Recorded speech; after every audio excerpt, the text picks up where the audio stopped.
Maze, I'm ready. All right. You're on. I'm Tom Haberstroh. Welcome back. Just got back from a week off the grid and got a chance to watch Serbia on Saturday. I got the Wi-Fi to work where I was at and got to watch all the games, but mostly super excited to watch that Serbia game where Steph Curry had 36 points. And then in the final, I guess the Serbia game was 2 days before that, on Thursday. And then the final, the gold medal game was on Saturday. Steph had probably, if not the greatest shot he's ever hit, some of the greatest basketball we've ever seen from Steph Curry. So we got to bring on Brandon Payne. Brandon Payne from Accelerate Basketball, Steph Curry's longtime trainer. He's also an actor now. I was surprised now that he's an actor. He wasn't going to go all Hollywood on me and say, you know what, I'm not doing this. You gotta go through my agent to bring me onto the show. Brandon, congratulations. Throwback actor himself. Yeah, I appreciate it. It was a lot of fun. And, just another benefit of being along for the Stephen Curry journey here. And I learned some things being there too. It was great. It was a great experience. You got a chance to see how actors at the highest level do their job and just how they prepare and just the discipline they have to come in and out of character the way they do on set. To me, it's incredible. They caught me off guard a couple times when we were in the middle of a shot. I didn't really know how to react or respond, so I had to get better pretty quickly while I was there. Did you pick up any coaching tips from the acting coaches and the directors, et cetera? No, because I was doing a lot of the technical directing on there, telling them what looked good, what didn't look good, what looked real, what doesn't look real, things like that. Like things like making sure we got the right basketballs and we're actually doing things that we would be doing in a workout. That bothers me. I'm the kind of guy it's hard to watch shows or movies with when it comes to sports because I'm like, well, that would never happen, or we would never use that equipment, or they would, so things like that bother me. So I always make sure on the commercial sets we're on the TV shows I'm like, let's make sure it's the actual things that we would be doing, so that some jerk like me is not sitting home watching and saying, well, they would never do that, they would never use that ball or whatever. Well, that's perfect segue to what we're going to talk about here, because I don't think you could have scripted what happened on Saturday.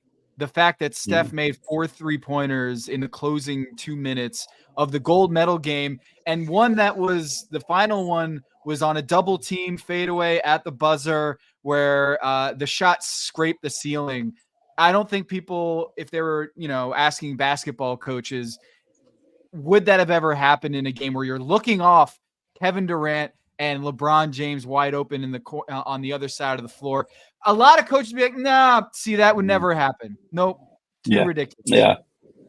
I actually, he called me right after the game, which was a special thing for me. I was watching with Mike Tirico. Then the next thing I know, my phone's ringing. So that was a special thing for me. And I didn't do a whole lot of talking. I let him talk, and we were just talking about, briefly about the experience. The only question I asked him, I was like, on that last shot, what were you thinking? He said, to be honest with you, I was too tired to do anything else. He goes, all I could do was just get it out of my hands. And the only thing I could think to do was shoot it. He goes, I was hot, so I shot it and I hit it. I mean, when you're watching that game and then getting a phone call from Stephen Curry, the guy who's got the whole world watching, that's got to be a pinch me moment for you, right? Like this is. Yeah.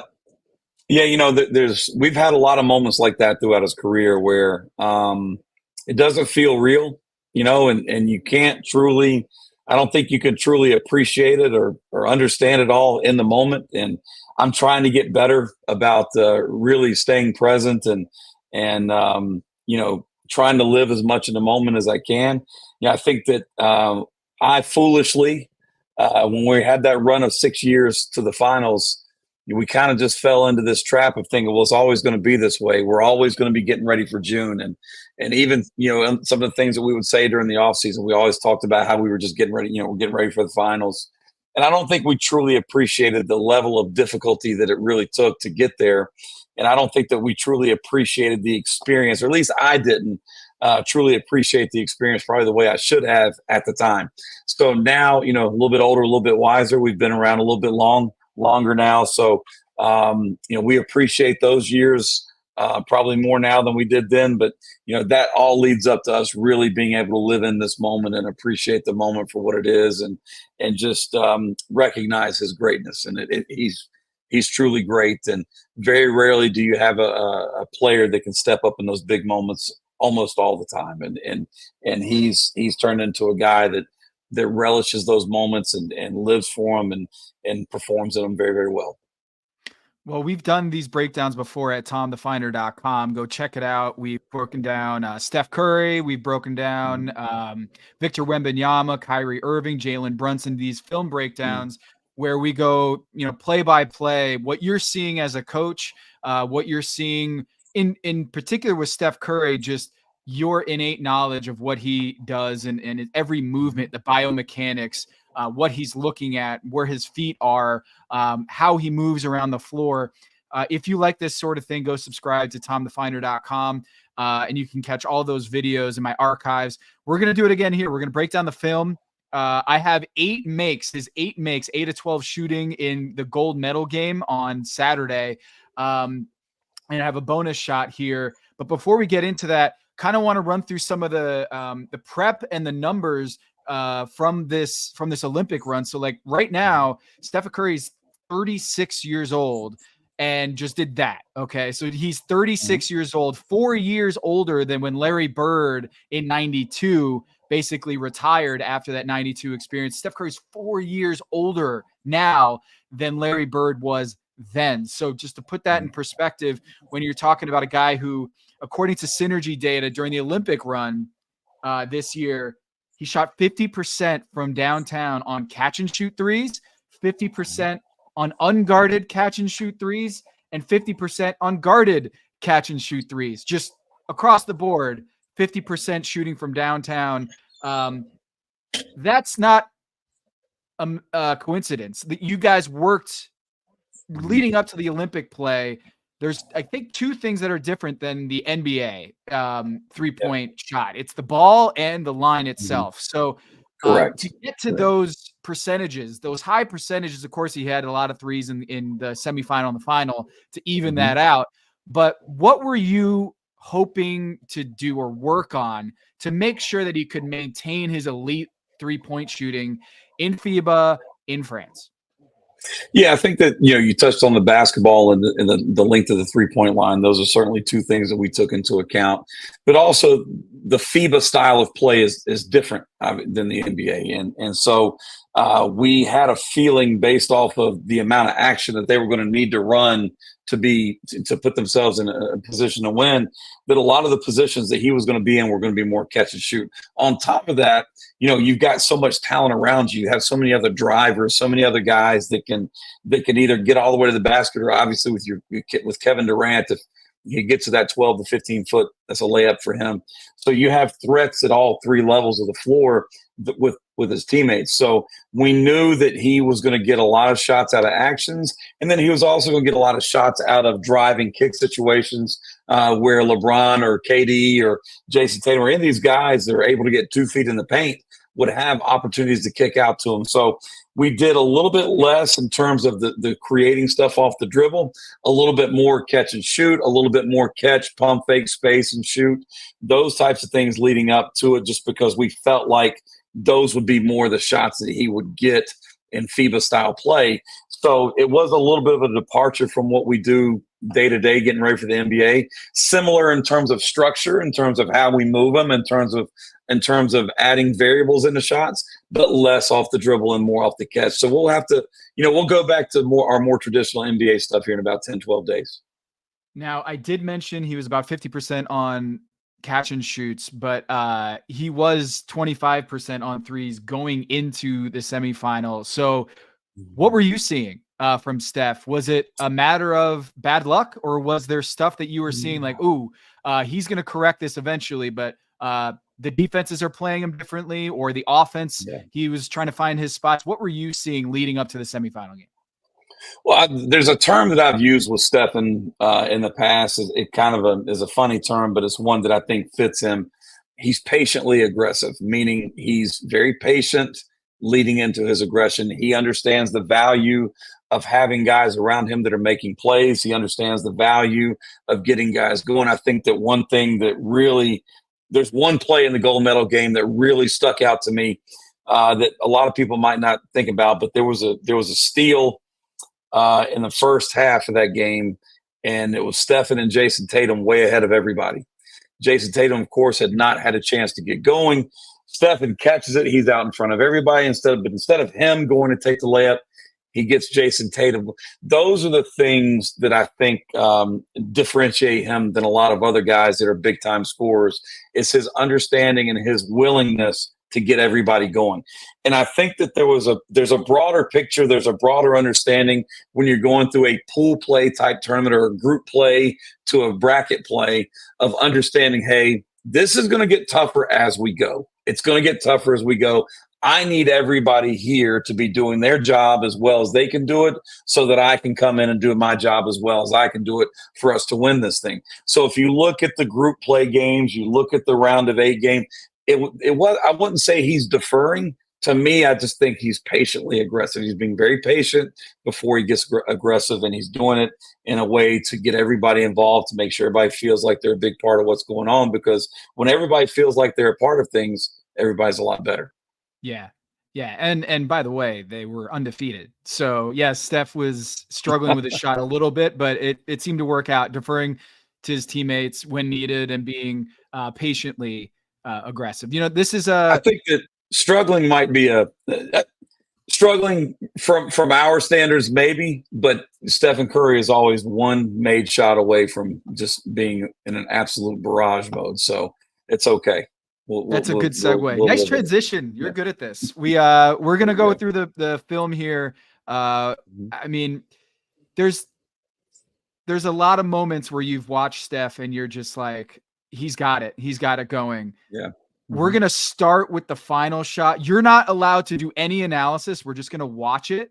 And then we'll come back to it later. Okay. So here it is. Gotcha. The final shot. Thanks to Synergy that allowed me to pull these clips here. But this is the final shot. Double team him. They got it out of their hands with a double team. 40 seconds left. Still got open for 3. Draws the double. Durant, Curry, always on the move. Draws the double again. No. There's surely not shots. Put him to bed. Night. Yeah. Nuit. Yeah. Yes. All right, we're going to go through. Correct. Yeah. We're going to go through here, and starting with the very first 3 of the game, Brandon. This is not a make, but I wanted you to tell me what you saw here from this bomb that he threw up. Well, okay, so I think that the thought process here is exactly what you're seeing right there, okay? They had the length to make things – they had the length to compete very, very well within the paint, especially when you're talking about Wemby being out there, Rudy Gobert potentially being out there at the same time. But even as you look around the floor, Nick Batum, Yabusele was playing, they had guys that could guard. My thought when he took this shot was, okay, let's make them aware that they're going to have to defend out to the 30-foot mark. And we're going to stretch the floor vertically. It's going to make it more difficult for them to challenge shots in the paint if they keep having to step out here to guard us. So whether this went in or not, to me, this kind of served notice that, hey, I'm going to be a threat from out here today. You're going to have to come out and guard this action this high. And if we can keep Victor Wembanyama 25 feet from the basket right there, we have a good chance to get second chance points. When people watch this, if the people at home tried to take this shot from 35, how far away do you think this is? He's well outside of 30 feet. He's probably the 33 to 35 foot range, right about there. It doesn't look like he's changing his shot all that much. No. Like he and Dame Lillard are just the picture perfect, even from range like this. Yeah, I think that we talk so much, and I know Damian and his guy that works with his shooting, they talk about it a lot too. Just the importance of getting power out of the ground through your fingertips, and the role that your core plays in conducting that power from the ground up. And, I think that Dame's guy has a saying where he says tight body, tight ball. When you're really tight through your body, you're going to shoot a tight ball that's going to stick on the rim. You're also going to shoot it with great range. Similar concept here. We always talk about being able to push force from your toes through your ears through the ceiling. And if you can do that, you can get a lot of force and a lot of power on the basketball. So for him, he's done it for so long from this range that it's really no different than shooting a 15, 16-foot shot for most people. I love that shot. It seemed like he was aggressive, trying to catch fire, but also set kind of that notice to the rest of the defense that, yo, you got to guard me from out here, and it's going to open up everything for everybody else. So even though it didn't go down, you kind of felt like he was locked in. It was definitely this is going to be a part of what we do today. You're going to have to guard it type thing. And so that changes what you do defensively. All right, so that was the first three. This is going to be the first make here. 10 points already. Over the top of everything, picked up by Bam. Into the shot clock, Booker in the corner.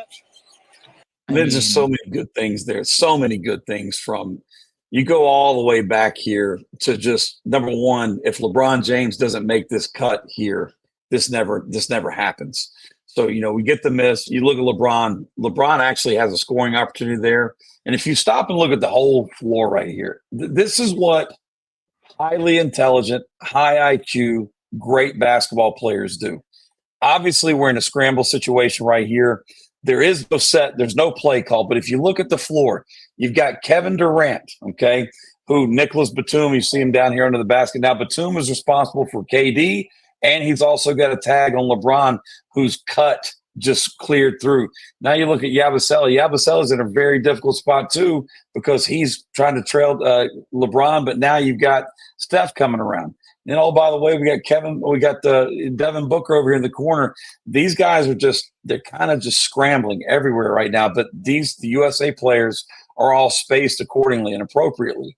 And you look at this little DHO, this flip action right here. Again, this isn't a call. This is just them playing basketball. Bam clears out after he flips it. You got the quick closeout here. I don't know why you'd ever leave either one of these guys, but they did. And then you draw it, you kick it, you shoot it. And then we had a one more. If you look at the top of the key right here, we got a one more that's wide open. So for young basketball players, just understanding spacing, understanding what purposeful movement and purposeful cutting does to create opportunities for teammates is huge, because we're lacking that in this country right now. It's purposeful cutting, purposeful movement led to this three for Stephen, and we get a catch and shoot opportunity. Can you talk to me about his footwork here? Because he has like a little bit of a pause. He doesn't go right up. He kind of. I'll be perfectly honest with you. I'm not a fan of this. I'm not a big fan of stopping. I'm a big fan of continuous movement. To me, when he stops, it breaks your rhythm. But he's the greatest shooter that's ever played, so he can get away with it. But for most shooters, we want to catch it and we want to be right up and out with it as soon as we're balanced. Yeah, so he hesitates a little bit, but he goes right up and bottom of the net. Yeah. So yeah, it was unorthodox in the sense that I thought he would be in a rhythm, just get it up, but he almost not like a taunt, but he knew he had an extra moment here to gather. Well, if you go back and look right before the catch again as to why he did that, it makes a little bit of sense. If you look at it, when he catches this, his left shoulder is outside of his left foot. That's a very difficult shooting position. So the little right foot toe tap, you'll see how his shoulder now gets inside of his foot, gets inside of his base. So, for him right there to get balanced, the toe tap was necessary. Again, I'm not a huge fan of it because of the timing and the rhythm that it takes away, but, he can get away with it there. Who was a big fan is Anthony Davis right here at the end of the bench. Watch him here. Mm-hmm. Before the shot even goes up, he's already getting up. Oh, he knows it. Yeah, he knows it. He knows it. All right. Here's the next one. Of the dancing bear. And then when Wembanyama comes back in the game, this is something he's going to have to learn over his career. He's had to limit his physical exertion so he can play longer minutes. They just, yeah. I mean, this is it's an incredible shot but I mean, I'd like for everybody just to stop and look at what France has to defend right here. You've got Stephen Curry with the ball. You've got LeBron James setting a ball screen, a potential ball screen to play out of. You've got Kevin Durant, is the ball reversal guy on the weak side, and Devin Booker it's pick your poison. Okay, so France is in a very difficult position right here. But, you know, they have Wembanyama down here who can do a lot of different things defensively. He can actually guard the rim and the three-point line almost simultaneously, and he does so right here. This is just an incredible shot because you know the closeout's coming. You know it's coming. You know, they're in a little bit of a zone look right here. To get it up and out this fast and get it over that type of length is really, really incredible. And then just, again, tight body, tight ball. When you have great rotation on the ball sticks around the rim like this. So you'll see how it hits the rim. It kind of sticks in the air. And it doesn't bounce off hard, so the ball sticks and it falls.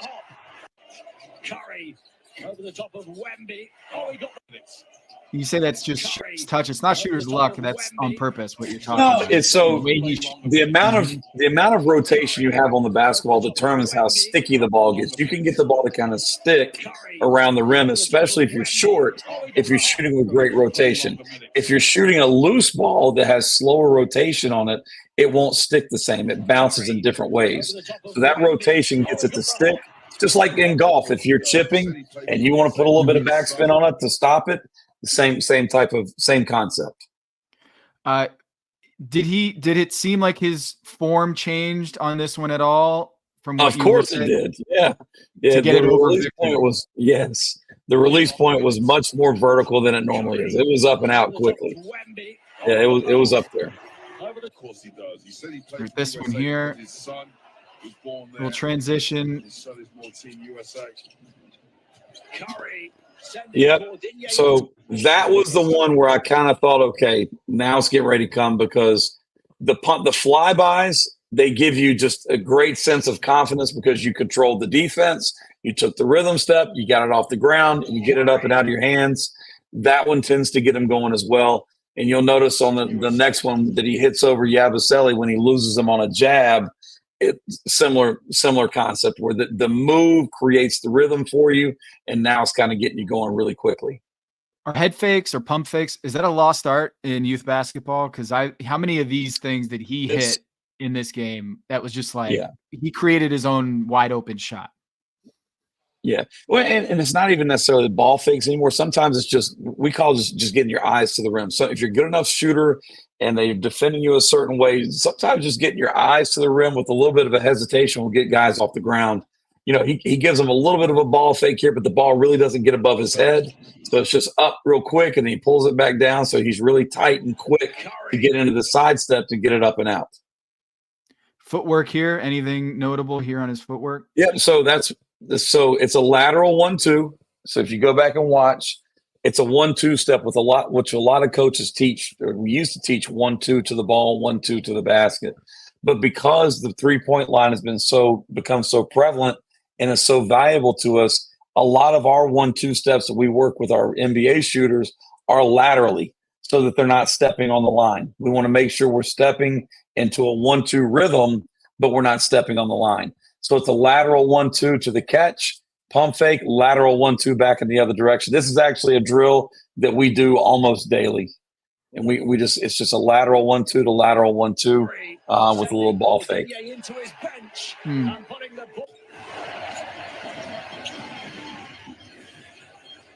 I said, France, they want to keep this under. They don't want to get blown out by 15 and have to come back that big. They want to keep it down between. Oh, this is a great one. All right. So we have the 3-1 pick and roll. Yep. 5 and 9 points. Well, it's a ghost action. So he doesn't actually make contact, right? So he slips out of there on a ghost screen before he ever makes contact. So that one step right there that Yabusele made, it's kind of a fatal mistake when you have somebody peeling out of there that fast because he stayed with the dribble one step too long, trying to force it into the hedge there. But that's a small hedge. LeBron James is going to throw over the top of this small hedge anytime he wants to. So that one step, if you go back, go ahead and let it run. You can let it run all through to the make, but it's this step right there. That was the fatal step. Right there. When Yabusele took that one more step with his left foot to try to direct the ball into the edge, that's where that shot was made. And then obviously, I mean, that's Gobert down there. Gobert, he can't do it the way that Wembanyama does in terms of, being able to to contest and control at the same time. So, he doesn't even step up at all. I think that the smarter play would have been for him to take that away and to leave the one more pass to Embiid in the corner, but he didn't step up, which is very fortunate for us. So we get an easy shot. A chance in the fourth, but you can't let that man get open because this. Denial. Well, I mean, I'm done. Yeah, here's where you're going to be in trouble. So this is where I knew something big was coming off of this jab. He loses him, Yabusele on the jab. Same action, and there's the jab. And now you're helpless now. The only way Batum would have to fully come off, and like emergency come off of LeBron to take this away. So again, it's the same thing. And the reason that Stephen is so important as a ball screener in this scenario is because how France chose to guard him. They were pretty much going no help, which means they were hugging him everywhere, which makes them the ideal ball screener for a driver like LeBron to come off of. The problem is, again, Yabusele just wasn't very sound in how they were handling these screening actions. He took one step in the wrong direction. So now he becomes very reactive. And when you get into a reactive defensive position, Stephen controls you. And this looks that's like what you have here. Yeah, this looks like red meat here. His footwork, Yabusele, where I think Steph is reading where his body's going, and he's already not only that. If you look at his body in general, Yabusele, he's completely out of control. His upper body's loose. He's flying all over the place. He has no control over the situation now. Stephen is 100% in control of this, and it's really simple. This is something we teach small kids. It's just a really hard lateral jab back to a one dribble 1-2 jumper. It's as easy as it gets right there, and it's right down the middle. And the rim is big for him right there because, there's literally not a hand in his way. There's nothing between him and the rim. That's an easy shot. If you were a defender guarding Stephen, will your hand placement on your contest matter at all? Like, is there any place that Steph? Your size. Yeah. Well, it's all based off of your size, right? So if you're big enough to get into his eye space, like if you're high enough to where you can get a hand up in his eyes, that's where you want to try to contest. Smaller guys, and this is not just for Steph, it's really for any shooter. Smaller guys, we want to make your footwork choppy, we want to make your footwork uncomfortable, and we want to contest you around your waist. We want to make you pick the basketball up in a different way than you normally do. Like anything we can do to disrupt the rhythm of the shot, because it's very hard to block jump shots. So we want to do things differently. Like a guy like Yabusele, you want to be up in his eye space, try to contest him in his eyes. Smaller guys, you would want to contest his footwork and contest him picking the ball up. I want to talk real quick. LeBron's bounce pass here behind the back. Sometimes people are like, oh, that was just showboating. Like, why did he need to throw it behind the back? This is perfect right here. How quickly he doesn't. Like it's the middle of the dribble, and he's able to put some heat on it too, right? Not only you put heat on it, but the fact that as a defender, you're not ready for somebody to throw the ball behind your back. So you look at they're actually trying to corral this a little bit, and you expect like a hook pass, you expect like a jumping pass, something like that, which would tell the defender, okay, it's time to recover. But the fact that he was able to hide the pass and pull the defender for one more step actually made a huge difference here, because now you're completely reactive. You're trying to catch up to the ball. You're not reacting to the pass. The pass is already gone. So you're in a 100% reactive position defensively, and it's very, very difficult to recover and do any sort of contesting when you don't have your feet underneath you. Look at this Yabusele here, man. I mean, these are the two best in the world at doing what they do to try to set you up for this defensive position where you're facing your own bench here. Even more so, you're like even close to your own bench, and Steph is going the other way for a 1-2. I think that if France had this to do over again, if they kind of had an idea that Stephen was going to be this, if they had to do over again, I think that they would hard double LeBron right there, and that they would rotate on the double. So not wait for the pass, but meaning the defender that's over here on the wing on KD would go ahead and rotate up. And I think that's now DeColo would go ahead and rotate up as well. You would give up the one more just to get it out of Stephen's hands if you had it to do all over again. But the fact that they were kind of like in between coverages right here, they didn't know if they were corralling, they didn't double. That just creates that indecision that's all he needs. All right, so we got 2 minutes DeColo left. did a great job finishing too in that game. He turned it on. Players around the world, and Nando DeColo has those crossover pull-ups. I mean, that's still a miss. I mean, it's just being great right here. I think that Steph will tell you Steph will tell you he didn't do a great job of getting down to the line of the screen here. So that's why we didn't get any sort of we didn't really get any contact at all. The screen was completely ineffective, other than there's just a slight show underneath. But then he recovers back to LeBron. So now it's just one-on-one. And again, you get Batum leaning one way. Now he's in a recovery position. And all you can do is get your hands up like that. Ideally, you wouldn't fly by him. You would close out to his body. But when you fly by like that, you give him the chance to reset and get his feet underneath him. And then you're looking at another layup.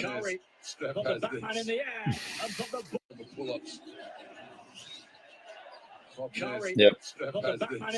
So does he know when do you think Steph knows he's gonna ball fake or pump fake here? Like what? Right now, I mean, well, it's situational based off the length of the defender. Obviously, Batum's a bigger defender, longer defender, so you're not just going to be able to get it up and out over him. You're going to have to do something to get him out of the way. So right there, I would assume that on this step back, I bet if we talked to him on the step back, he knew he was going to the pump fake right there. And it's just, again, an out of control closeout. And all Stephen's got to do is be patient with his left foot, which is so fun. That two-part left foot there that he went to, that's something we work on too. We work on it at the nail, though. We don't really work on it from that far out. But that two-part pivot, we call it, where your left foot hits, you pump fake, and your left foot recovers. See that right there? That's a two-part pivot we work on when it comes to flybys. So funny. I didn't really recognize it until just now, but yeah, that's in there. Is just a special player. And these final 2 minutes as we go into 6-point game. France have got to decide how they're going to stop him. I said, don't go for his head fakes. All right, so another if he makes it over, ball screen action with LeBron and get the switch. Jump because So there's all right. So this is what I think that if they had to do over again 2 shots ago, that this is how they would have handled it, which is you want to double him to get it out of his hands, or you hard double and then scramble. But they let it get back to him, which you really don't want to do. So you can't. You allow it to get back to him, and now he feels like it's one-on-one, and it kind of is. And let it play a little bit, and they're going to let it get back to him again. Oh, this is the kick. Yeah, this is easy stuff. They just lost him. I mean, yeah, lost him. I mean, you much rather give up that 2 right there than this 3 right here. And once again, high IQ basketball players, we had a +1. We had a 1 more if we wanted it, right there to Kevin Durant. We had a 1 more, and it's just guys understanding how to move without the ball, how to make themselves available, and then we get another out of control closeout, which makes his job so much easier. Superhero shots. Curry, the closer for the superhero and you let him see a big rim, he's going to make that shot. The stone cold kill at the other end. Closeouts, when you close out properly, you shrink the rim. When defenders close out and they're under control, the closeout shrinks the field of vision, it shrinks the rim. But when you close out of control and you give shooters a clear vision to the rim, they're seeing a big rim. Pro shooters, especially great pro shooters, are going to make those shots. And that's what happened here. Curry, the closer, the stone cold kill at the other end. Kerr and Curry. So at this point, Golden State connection, looking to bring home the goal. It's still a game. Yeah, it's still a game. Here we go again. You're gonna have to double team him. They got it out of their hands with a double team last time. The British commentators, I think, they're saying they got to double team him. They're still not double teaming him. Yeah. They got it out of their hands with a double team last time. He's still got to try to get it out of his hands. They finally get it out of his hands. And the one thing that Stephen is great about is coming right back to it. Look at both defenders. Both defenders lost contact. So when he throws the pass, watch their heads. Young defenders, don't watch the ball. Don't just watch the ball because stuff like this will happen. So he loses both of them on the pass. That's where the space is created to even get into this one-on-one situation here. And that's just a ridiculous shot. There's better shots that could have been taken there for sure, but when you're that hot and you're that great, you could take that shot, and he did. You said he was so tired that he was just trying to get rid of the ball said, here. Then I asked him, I said, why'd you take that shot? He goes, man, I was tired. I didn't know what else to do at that point other than just shoot it, so I did it. I said, well, it worked out. Draws the double again. Unreal, man. You're gonna have to double team him. But they got it out of their hands with a double team last time. He's still got open for 3. So from France's standpoint, from the defensive standpoint, once you get it out of his hands, you don't want to let him get it back. Yeah. And they let him get it back. The point of that double team, just like the commentator was saying, is to get the ball out of his hands. If you let him get it back, it defeated the purpose of the double. Exactly. And now you're in a scramble mode, which they tried to come and double again, but again, you're doubling off of KD. It's a pick your poison type thing. He's probably going to make that shot too if you pass it over there. So you could not have defended this any better here. Like the contest. This is as hard a shot as you'll ever see made in the NBA right here is stepping backwards. This is a fading shot taken in a phone booth is what it is. It's basically taking a shot in a phone booth. You got to go straight up and down, and you got to get it straight up and out. And just the fact that he has such great control over the basketball and great touch and feel at the basketball allows this stuff to happen. And we do have something we say. If we have to leave the ground, we call it the right foot rudder.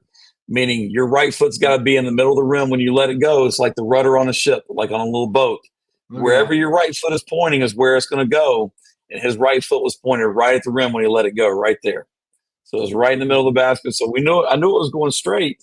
I just didn't know if it had the distance. Draws the double again. There's surely not shots. He's on the move. Draws the double again. There's surely not shots. I mean, obviously he made it, so not left or right, but just the ability to have it not even go left or right when you're so quote unquote off balance here in the phone booth. And he's very off balance. I mean, that's insane. My favorite part is watching Kenny Atkinson and these guys over here and France's coaches did a great job, but just their reactions are the ones that I watch the most, are the coaches' reactions when stuff like, because they're doing it, they're coaching, they're doing everything great. And then you just get this, and it's like, I mean, Kenny right there is just like, yep. Yeah. I mean, I'm going to sit down. There's nothing else we can do. No. We tell players all the time, sometimes guys just make plays, and you just have to shake their hands and congratulate them because you did everything you could do to try to stop it. They just made a play, and Stephen down the stretch of the semifinal game and down the stretch of the gold medal game just made plays. He made plays that other guys can't make. So does he know when he does this behind the back dribble, does he know that he's going to have to step back and get to his shot at that point? Like, is it a 1-2 combo, or is he just trying to escape out of here? No, I mean, it's kind of like if you ever watch football and you hear the term run to grass, you hear them talk about wide receivers, they want to run to open grass to get open. It's kind of the same concept. We're trying to get to open spots on the floor. Where's the space? The space, if you look, is all to the outer third here. So he's just trying to get to space first. And if you get to space and you have enough to get it off, go ahead and get it off. But that's his first objective, is to get out of this spot and get to space. And once you get to space, then you can make a decision. I mean, look at his leg pointing right at the rim, like he said. The right rudder. Yeah, there it is. Yeah. If you over-rotate that leg, it's going to go left. If you under-rotate, it'll stay right. It's got to be right down the middle of the rim. So to sum up, where was this for you in terms – I know it's reactive right here, right after it happened, but in terms of the heights of Steph Curry, this is right up there with the best shots, or the best shot making you've seen.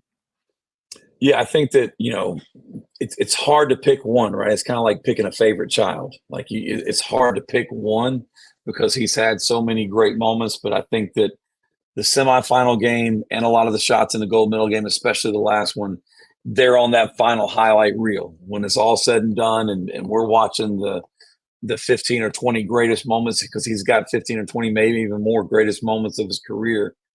That's definitely going to be there. That's right up there for sure. I mean, I was just trying to get rid of the ball because I'm tired. I didn't know what else to do. It's such a line. Shot it. Yeah, I was a little tired, so I shot it. It went in. That was great. Shot it over two guys with 6 seconds left, did the shot clock just to get the ball out. Incredible.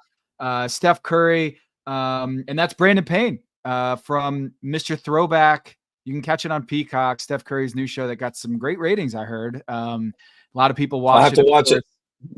I haven't watched it. I'll have to watch it. But where can people find you, and where are you headed to next? Yeah, people can find me on Instagram at Coach Brandon Payne. And I'm headed out west to work with some young fellas from the NBA, and then I'll come back and give Stephen a few more days off before we head out to Golden State and get ready for training camp. Now it's time to get ready for the season. Schedule's coming out. Schedule's released. It's time to get started. We'll do this again soon, because I'm sure you're gonna have a different regimen coming back from Olympic play. A quick turnaround to training camp, and what sort of things you're going to be working on, which is not your standard Steph Curry offseason or training camp prep. So we'll talk again soon, Brandon. And yeah, enjoy your trip out west, and we'll be in touch soon. Congratulations on watching one of your clients and longtime companions there win gold for Team USA. Nuit. Thank you. I appreciate it. It was a great experience. And thank you for having me today. All right.